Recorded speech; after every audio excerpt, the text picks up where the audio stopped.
دوستو محبتیں کرنا، پیار کرنا، جذبات کا اظہار کرنا، شوق پیدا کرنا۔ وارفت کی ابھی میں آیا ہوں نا تو مجھے ہمارے سیالوی صاحب کے والد صاحب کہہ رہے تھے میرے بچے بڑے شوق سے امام علی مقام کی محفل سجاتے ہیں، بڑے شوق سے امام علی مقام کی محفل کرتے ہیں، تو ان کے لیے دعا کریں۔ بھائی دیکھو، اگر آپ کی کوئی گواہی دے دنیا میں کہ آپ بڑے شوق سے جناب صدیق اکبر کا یوم مناتے ہیں، بڑی محبت سے سیدنا عمر کی بات، بڑی محبت سے حسنین کریمین کا، حضرت عثمان کا، طلحہ و زبیر کا، میلاد کا، آپ ذوق سے یہ کام کرتے ہیں، تو بتاؤ یہ کتنی بڑی سعادت مندی کی بات ہے۔ یہ بحث سے نکل آؤ، یہ تبصروں سے نکل آؤ، باہر آ جاؤ۔ جس کی ساری پشتیں پیچھے سے میلاد منا رہی ہیں نا، وہ بھی ہر سال ربیع الاول پہ آ کے پوچھ لیتا ہے کہ میلاد ویسے جائز ہے، اور میں کہتا ہوں میاں اب تو تجھے یہ پوچھنا چاہیے تھا کہ وضو کر کے جھنڈیاں لگاؤں یا بغیر وضو سے بھی لگ جائیں گے، اب تو تمہیں ادب کی بات پوچھنی چاہیے تھی۔ بس کرو، اپنا ذائقہ نہ خراب کرو، عمل کرو، دین عمل کرنے کے لیے دنیا میں آیا، محبت بانٹو۔ آخری بات یہ ہے کہ ہمارے تو حکمرانوں کو سورۃ اخلاص نہیں نہ آتی۔ وہ پریزائڈنگ آفیسر نے نا الیکشن کے دنوں میں ایک ایم این اے کے امیدوار سے پوچھا کہ عشاء کی رکعتیں کتنی ہیں، تو وہ ناراض ہو گیا تھا، کہنے لگا میں نے ایم این اے بننا ہے، مسجد کا خطیب نہیں لگنا۔ تو یہ آپ مجھ سے کس طرح کے سوال کر رہے ہیں، یہ حال ہے۔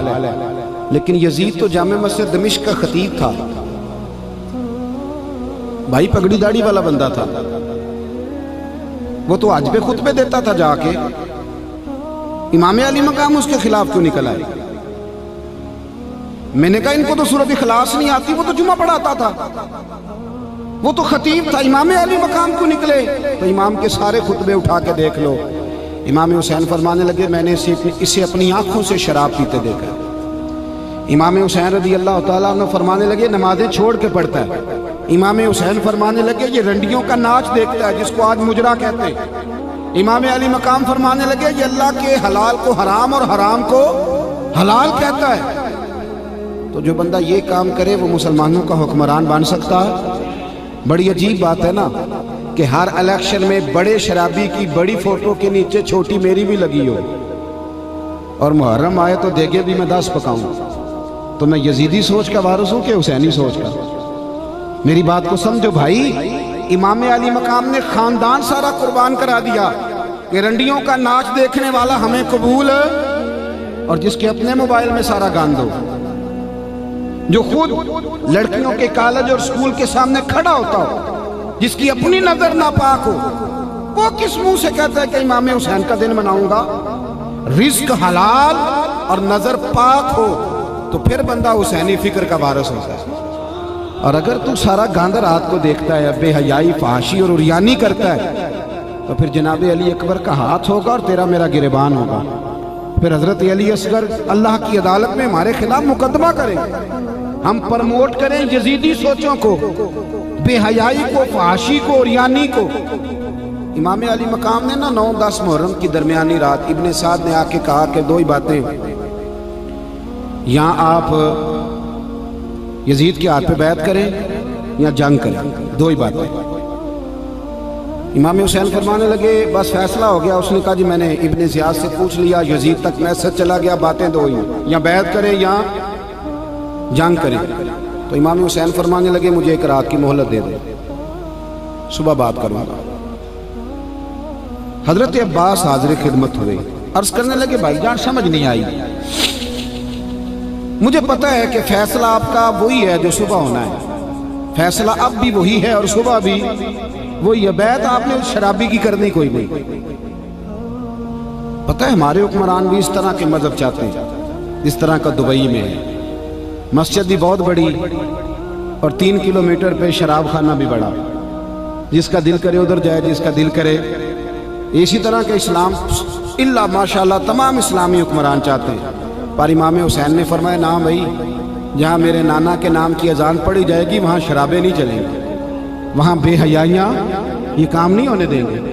کہا جناب فیصلہ آپ کا وہی ہے، آپ نے اس کی بیعت تو کرنی نہیں، تو جنگ ہی ہونی ہے، تو حضور آپ نے رات کی مہلت مانگ لیا، تو یزیدی کیا سوچیں گے کہ امام نے مہلت مانگ لی؟ توجہ ہے میری بات پر؟ ختم کر رہا ہوں، سبق دے رہا ہوں، رزلٹ بیان کر رہا ہوں، آپ نے کیوں مہلت مانگی؟ تو امام حسین فرمانے لگے عباس تیرا کیا خیال ہے؟ میں نے سوچنے کے لیے مہلت مانگی ہے۔ کہ بھائی جان پھر بتائیں۔ تو میرے امام کا یہ جملہ کبھی نہ بھولنا۔ امام علی مقام فرمانے لگے عباس تجھے پتہ ہے نا مجھے سجدوں سے بڑا ہی پیار ہے، تجھے پتہ ہے مجھے تلاوت سے بڑا ہی پیار ہے، تجھے پتہ ہے مجھے دعا اور استغفار سے بڑی ہی محبت ہے۔ فرمایا ایک رات اس لیے لی ہے کہ میں ذرا کھل کے اپنے رب کی بارگاہ میں سجدے کروں، میں ذرا کھل کے دعا کروں، استغفار کروں۔ سنگیو ہماری بحث 5 گھنٹے کی ہو، لیکن درود پاک کی باری آئے تو یہاں ہمیں کام یاد آ جائے، یہاں ہمیں نیند آ جائے۔ تو امام علی مقام کا تو سجدوں سے پیار ہے۔ امام حسین نے سر سجدے میں کٹایا ہے اور تلاوت نیزے کی نوک پہ بھی جاری رہی۔ اگر تیری نماز قضا ہوتی ہے اور تو نے قرآن کبھی کھول کے نہیں دیکھا تو پھر بتا تو کس فکر کا مالک، کس سوچ کا تو مالک؟ اپنی دلچسپیاں حقیقت کی طرف لائیں، حقیقت کا سفر کریں۔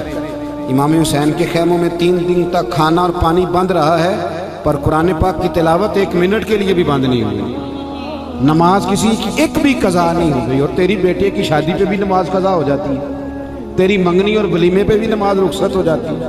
خدا را واپس لوٹیں، اصل کا سفر کریں۔ ایک تو عقیدت مند بنے، نیاز مند بنے، باادب بنے، اور دوسرا ان سوچوں کی پیروی کریں۔ آپ کو نا شرابی، فاسق اور فاجر آدمی دیکھ کے غصہ آنا چاہیے، اظہار بیزاری پیدا ہونا چاہیے۔ ہمیں تو مصیبت لگ گئی ہے، فوٹو کھچانی ہے، اور جس طرح کا مرضی ہو، یہ ہم سے نہ رقم ہوں گے قصیدے یزید کے، ہم لوگ تو حسین کے سیرت نگار ہیں۔ اور ویسے بھی دوستی قاتل سے بھی، مقتول سے یارانہ بھی، یہ کیسے ہو سکتا ہے؟ اپنی سوچوں کے زاویے درست کریں، کھڑے ہونا سیکھیں، کھڑے ہونا۔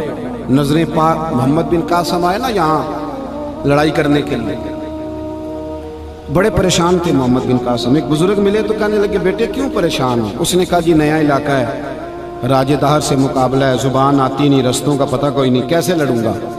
نوجوان میری بات پہ غور کریں۔ کچھ دنوں کے بعد وہ بزرگ دوبارہ ملے تو محمد بن قاسم بڑے خوش تھے، مطمئن تھے، حشاش بشاش۔ بزرگ کہنے لگے کیا ہوا؟ ابھی جنگ تو ہوئی نہیں۔ کہنے لگا حضرت جی مجھے پتہ چل گیا ہے، راجہ دہر چند گھنٹے میرے سامنے کھڑا نہیں ہو سکتا۔ آپ کو کیسے پتہ چل گیا؟ کہنے لگا میں نے تحقیق کرائی ہے، میں نے سنا ہے نظر کا گندہ ہے، اس کے تو ماموں کی، پھپھو کی، چچا کی بیٹیاں اس کی میلی نظر سے نہیں بچتی۔ جو لوگ نظر کے گندے ہوتے ہیں وہ میدانوں میں کھڑے رہنے کے قابل نہیں ہوتے۔ ہاں نظر پاک ہو تو انسان میدان میں کھڑا رہتا ہے۔ تو میرا مقابلہ نہیں کر سکتا۔ حسینی وہ ہوتا ہے جس کی نظر میں صفائی ہوتی ہے، بات میں صداقت ہوتی ہے، جس سے میدان میں ٹھہرنا آتا ہے، جو سویرے بات اور کرے، دوپہر کو اور کرے، شام کو اور کرے۔ اس کا امام علی مقام کی سوچ سے کیا واسطہ؟ ذرا کھڑا ہونا سیکھے، کھڑا ہونا۔ ہوا کا رخ دیکھ کے فیصلے نہ بدلا کرو، بلکہ فیصلے اس طرح آپ کے فیصلوں سے دنیا بدل جائے۔ انقلابی وہ لوگ ہوتے ہیں جو بدل دیتے ہیں دنیا کو۔ انسان کو بیدار تو ہو لینے دو، ہر شخص پکارے گا ہمارے ہیں حسین۔